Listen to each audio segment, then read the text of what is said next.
Hello and welcome back to the channel. Today I'm playing the new visualization bots on chess.com, which obscure some or all of the pieces on the board. My goal is to beat at least the 1300 bot Blindfolded. Let's get started with game number one. Alright, before we dive into the first game, I do want to go a little bit more in depth into what these bots actually do. If you look at the level 1 bot, which for some reason has Martin looking a little bit zooted, we have the knights and the bishops obscured with checkers pieces. So it isn't blindfold in the truest sense of the word that there are just no pieces on the board. We do have these little indicators which are going to be very helpful, but I also think this is probably good practice for somebody that wants to learn. If we move up to level 2 where he's like squinting, half covering up one of his eyes, you can see the rooks get obscured as well. If we go into level 3, which for some reason gives him an absolutely enormous hand, I mean that is a paw that he has on him. He needs to quit playing chess and go do slap boxing or something, but we have the entire back row obscured, and then all the way at the end we have true blindfold at level 5. Level 4 is just checkers pieces, so you have actual indicators of where there are and are not pieces, and then level 5 is true blindfold. I'm hoping, because I am capable at least of playing blindfold chess, I'm hoping that I can beat at least level 15, which is a 1300 bot, true blindfolded, meaning there aren't even indicators on the board. You guys will have a secondary board where you can follow along, so no worries. You guys don't also have to, that would be crazy if I made you guys also watch the video and try to remember as much as you can, but okay, let's get started with game number 1. I'll start with the white pieces, and since this is Martin, I actually feel better about this than I do about all of the challenges that I've recently done with him on the channel, because this is literally completely normal chess. I can just play a normal game of chess. I'm even going to play e4 despite the fact that I'm a London system player, because I'm that confident that I'm basically just going to wait for Martin to like run into, you know, some really silly tactic and I just run away with the victory. I'm gonna go ahead and castle my king nice and early. I do play blindfold chess a little bit different than how I play normal chess, not just because obviously we're playing against Martin at the moment, but also certain precautions like, you know, making my king a little bit safe, which is usually not in my playbook, do start coming out because it's just way more difficult to calculate when you're blindfolded. Now, in this case, I do see this very free pawn on e5, so I will go ahead and snatch that up. We're also threatening f7, which was not defended. I guess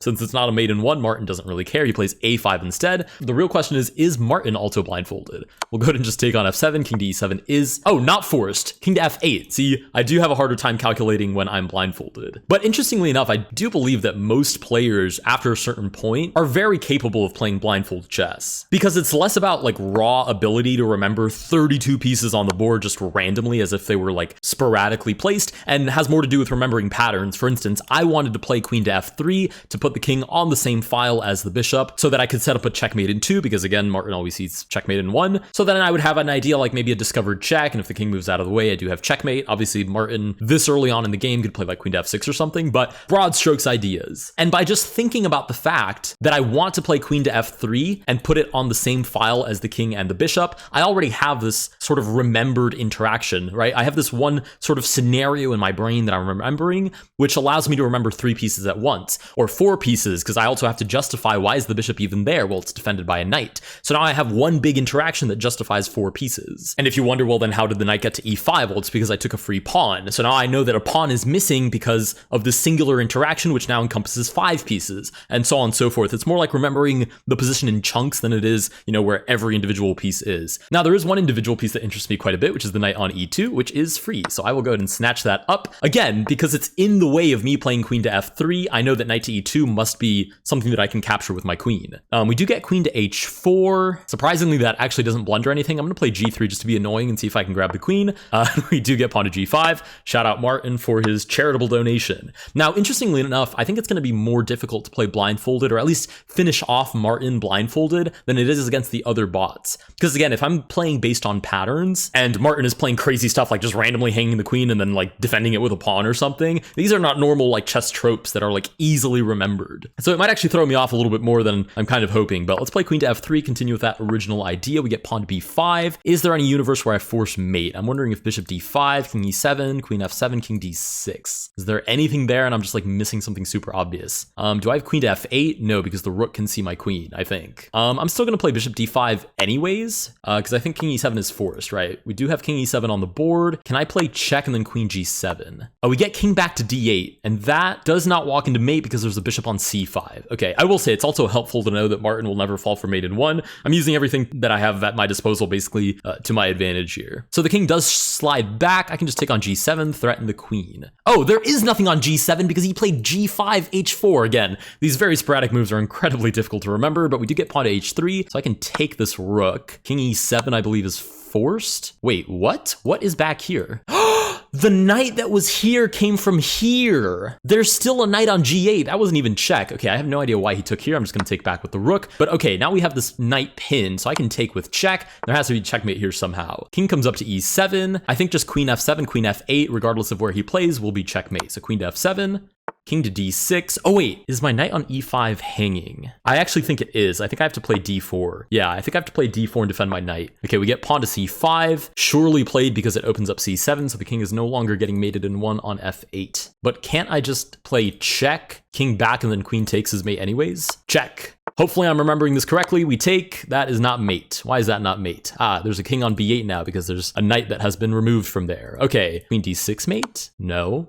I'm having a hard time here. Oh, king to a7, no, because I guess at some point he played a5. Again, it's so hard to remember these random sporadic moves that he makes. I could also just promote to a queen and just save myself a lot of effort here, but it feels like cheating a little bit. Okay, let's go pawn to b4. Let's just play super cheeky and just throw a pawn into his face and see what happens. Okay, he does actually take, which is a little bit unfortunate. But okay, we'll play rook to b1. Oh wait, do I not have a rook here? Oh, I have a knight in the way. Oh, interesting stuff. Okay, knight to d2 first. Pawn takes. Oh, I'm getting munched. Okay, so I have to move the knight here to b3, so I'm not threatened anymore. Pawn comes to c2. I mean, I dare it to promote, actually. What to do? Shockingly difficult. Let's just go a4. Let's throw a pawn in his face and open up the position. Get pawn to b4, which threatens something? No, threatens nothing. Okay, a5. I just want to open up the king so that he runs out of pieces and I can checkmate him. Rook to b8 will push the pawn again. Rook to b6 threatens my queen, but I have queen c7 check. Bishop comes and defends, but now I can take with the pawn. Rook to a6 does block the check, and then I have this beautiful promotion checkmate. Wow, I love that the promotion graph is also blind. That seems a little bit not fair, but I do know that the top one is the queen, and with that, we get a promotion checkmate blindfolded against Martin. Let me make the board visible. I'm very curious if this is even remotely what I thought it was. Okay, I've taken it to the game review. I wonder what accuracy I played. I probably didn't play that well, to be honest. Yeah, I played with 1100 accuracy. Yep, that sounds about right. Okay, I'm mostly just curious though, what it looked like at the end. Okay, I did not think that's what the game looked like. I really only had these pieces, these very specific pieces in mind. Those are all of the pieces that I was really actually thinking about, and I guess the pawns as well for my opponent. Okay, this is off to a sketchier start than I was hoping for, but let's go to move on to game number 2. All right, game number 2, I've once again gifted myself the white pieces. We're playing against the level 10 bot, 700 pure blindfold. Let's start with pawn to d4 this time so I can guarantee that I enter a position that I'm actually remotely familiar with. Because again, playing blindfold, at least for me, is completely based on my ability to remember patterns, which, for example, in the last game was extremely difficult to do, and we're already off to a rocky start with pawn to a5, but okay. I actually remember one of my favorite game shows, I think it was Brain Games, did an episode where they had a grandmaster and a complete chess beginner who's basically never played chess in their life look at a chess position on a moving truck. The first chess position, and then they would try to replicate it on the board in front of them. The first chess position was a normal chess position, and as expected, the beginner got like 3 or 4 of the pieces right, and the grandmaster got almost the entire, if not the exact board correct. And then for round 2, they had a truck go by with a completely random, slew of pieces on the board that made no real sense in actual chess, and the grandmaster and the beginner basically replicated to the same degree of accuracy, which goes to show that a huge part of like chess is not just about like being inherently a super genius, but it's just the practice of the patterns that you get so accustomed to seeing that it allows you to recognize those patterns. And that's a huge part of blindfold chess as well. We do get pawn to g5, which is quite annoying. I'll drop the bishop back, I suppose. I don't really want to lose it this early. We get knight to f6. Again, I'm just going to keep trying to develop as normally as possible. I'm targeting this pawn, which does get defended by the bishop. Let's develop the bishop to d3.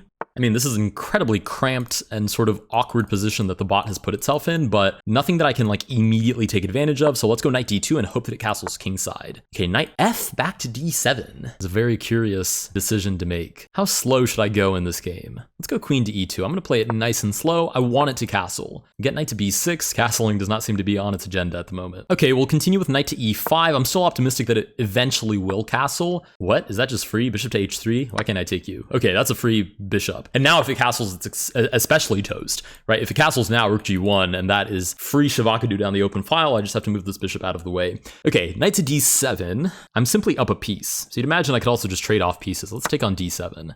Queen takes back. Do I have bishop b5? Because the king is still on e8. I know because I was waiting for it to castle, and it has not. Queen is on e2 because I made the waiting move, and the pawn was played to a5 really early on, so there's no way it's on a6 covering the square. Knight is on b6 because it made like this really creepy roundabout maneuver, and the pawn is on c5 because I remember it pushed these three really early on in the game, so bishop b5 should win me the queen. Oh, queenside castles, and that is in fact a free queen. Wow, that was even easier than Martin. Although I suppose I am playing an opening that I actually know what's going on. Knight takes back on d7. I'm actually going to castle my king as well. I know it's onto an open file, but I'm not really afraid that this bot that has given away so much material is going to capitalize on the g file. Despite that, I will still move my king out of the way. I just think it's a good idea in general. Let's take on e5. Again, I can pretty much trade everything off, I think. King comes up to c7. Do I have like e6 check? I think I do. e6. And then I have takes on f7, or take on d7 actually, because there's a knight there. So I can take, and the king is now on b6, which means it is in real serious danger. It comes over to g8, so I still have a pawn here. Why it has left me a pawn here, I have no idea, but thank you, I think. Let's go pawn to a4 and start attacking this king. Pawn to f5 with the counterattack. If it goes f4, I mean, shout out. That would be amazing for this bot to get on the board. Let's go a5. Oh, there's a pawn on a5, so I need to go, what, b4? And then I can drag this rook over, and we're just like opening up all sorts of problems for the enemy king. We take on a5 now with check. King has to take back probably, right? Oh, king back to a7. Okay, can I sack on c4? How bold can I get with this? You know what? Might as well. Let's take on c4, get the queen involved. I'm pretty optimistic about that. Rook d to f8. I mean, it's not even trying to fight back here. I mean, okay, let's go knight to b6 then. Maybe a6 to follow. Bishop goes back to g7. I'm not sure if that's seeing the rook or if there's something in the way, to be honest. I kind of only know that there's two rooks, a queen here and a knight here, and I think I have doubled pawns that I need to push through with. So let's go a6. Rook to b8, so I'll take on b7. Bishop to e5. I mean, it's really not even trying to actually put up a fight here. Let's go knight to c8, check. Rook takes. I mean, we can promote. Okay, which one of these is the knight? I don't care. Let's just promote to a queen and threaten mate. Rook to g6? Does that stop queen here mate somehow? Like, can it see this? I mean, even if it can, isn't there like, what's going on? I'm so confused. Like, genuinely, I'm really confused right now. I'm not gonna lie. Can I go a6? No, there's a pawn on a4. Okay, so I can go a5 and then a6, queen b7.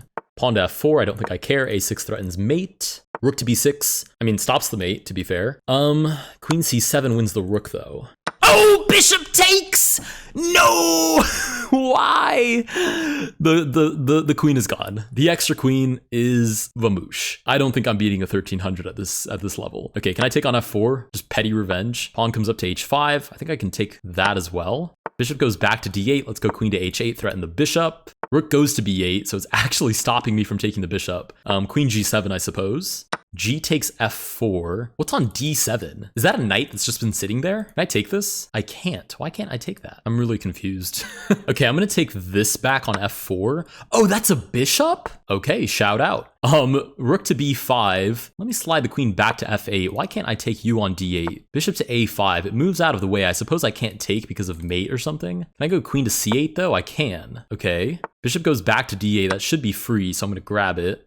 Rook comes down to b6. I'm still going to win this, but it's not going to be a proud victory. Let's queen c7 check. Okay, king goes back. I can grab the rook now, and then we have forced mate here, basically. Pawn to d4, queen b7 is, in fact, mate. I have to see what that position looked like. I got so lost once we got past the middle game. Okay, somehow I performed better at 1250, but I got to admit, I didn't feel too good. Okay, this was the position. Wow, I had many, many pieces to work with. Oh, I had a pawn on d7. I was like, why can't I take that? I'm so confused. And I was also confused why my queen couldn't go past c3. I was like, is it hiding my ability to capture pieces from me for some reason? No, I just had pieces there. Wow, I didn't even like put that together, piece that together. Okay, let's give it a whirl. Let's try level 1300. Okay, we are on level 15 against the 1300 bot. I have once again given myself the white pieces. I'm going to try my very best to sincerely focus here. So far, we have a very symmetrical game. We have the bishop on f4. I can also play symmetrically, which might help me a tiny bit. We get pawn to c6, pawn to c3. It's helping me out here. This is a very simple, non-confrontational structure. Queen comes out to b6, targets b2. Okay, I'm going to play queen to c1 and just be very non-confrontational. I don't think this bot is going to know any sort of crazy theory that's going to complicate things. That was more so a Hail Mary move, and it moved the queen back to d8 anyways. Knight to f3. I just have to keep in mind my queen is on c1. Pawn to f5 creates a sort of Dutch defense that's now behind by 2 tempi. Queen comes out to f6. I'm going to keep developing normally. I'm not going to get distracted by absolutely anything. Knight comes out to d7, queen back to d1. If it's going to make double queen moves, I will reserve the right to do the same. Let's go knight to e5, target c6. Met with pawn to g5, supported by the queen, so my bishop is under attack. So I should go bishop back to g3, keep everything nice and defended. Okay, knight takes is a mistake because I can take back and I'm looking at the queen and the rook. Okay, pawn to h5, I just take the queen. Okay, now we're totally winning. Knight takes back. I just have to be able to convert this without blundering a storm of pieces away. Let's go queen to f3, threaten the knight. We get pawn to g4. That is a free knight. Oh goodness, why can't I take that? What is on f5? Oh goodness, what is here? Oh, there's a pawn on f5, so g4 is actually defended. Okay, silly me. Let's go queen back to e2 then. I forgot that he'd set up the sort of Dutch defense thing. Okay, rook shuffles over to g8. I will not be bullied by these random pawn storms. Let's go g3 and just close up that entire side of the board and the center. Matter of fact, I'm gonna play h3, and if it doesn't take, I'll play h4 to follow. King to f7. Ooh, wait, never mind. It's bringing the king out, so I am going to take and open up that side of the board. It doesn't even take back. I'll take on f5 as well. Bishop h6 is on the board. I don't know why I can't take here. Oh, because there's something on h5. Okay, can I take you on h5? I don't know what was there. I'm assuming it's a pawn. Okay, the knight took back. I'll take back with my queen, which is check. King to e7 means I can take the bishop to follow. King to f7. Can I keep taking stuff with this pawn? I suppose I can. Bishop takes back. I have to just not lose my queen. I'm going to queenside castle real quick. Rook comes down to g4. I think I just have check. Hits the rook. King slides over. Oh, but it took back on e6, so the bishop still defends the rook, so I actually can't take that. What can I do instead? Rook to h1. Rook and queen battery on the h-file. Rook shuffles over to f8, so there's a rook here, a king here, a bishop here. And pawns presumably on the board somewhere. So it's targeting f2. I'm gonna give this check just to be annoying and see if it compromises its own position. Okay, it just slides the king back instead. Okay, let's go rook to h2 in that case and defend f2. Rook slides over to e8. I don't think that's threatening anything because it's looking as far as the bishop. But I can play bishop to f5 and force a trade, which is what I really need to be doing. Bishop goes, oh wait, never mind. I forgot where the king is. I thought the king was on c8. I'm gonna get the trade anyways, but I guess, oh, the king was on d8 then because it just took back. Okay, king was on d8. I think it only has 2 rooks left. I don't think it has any other material. So can I go queen to f7 and target this rook? Slides, yeah, okay, so it's doubled up the rooks looking at the g pawn, but I don't think I'm afraid of that at all. Let's bring my rook down and there should be mating ideas. Rook comes down, so there definitely were mating ideas because it's sacrificing the rook to stop the mate, but I don't think it has any other pieces to work with here. King slides over. Can I just promote like a second pawn?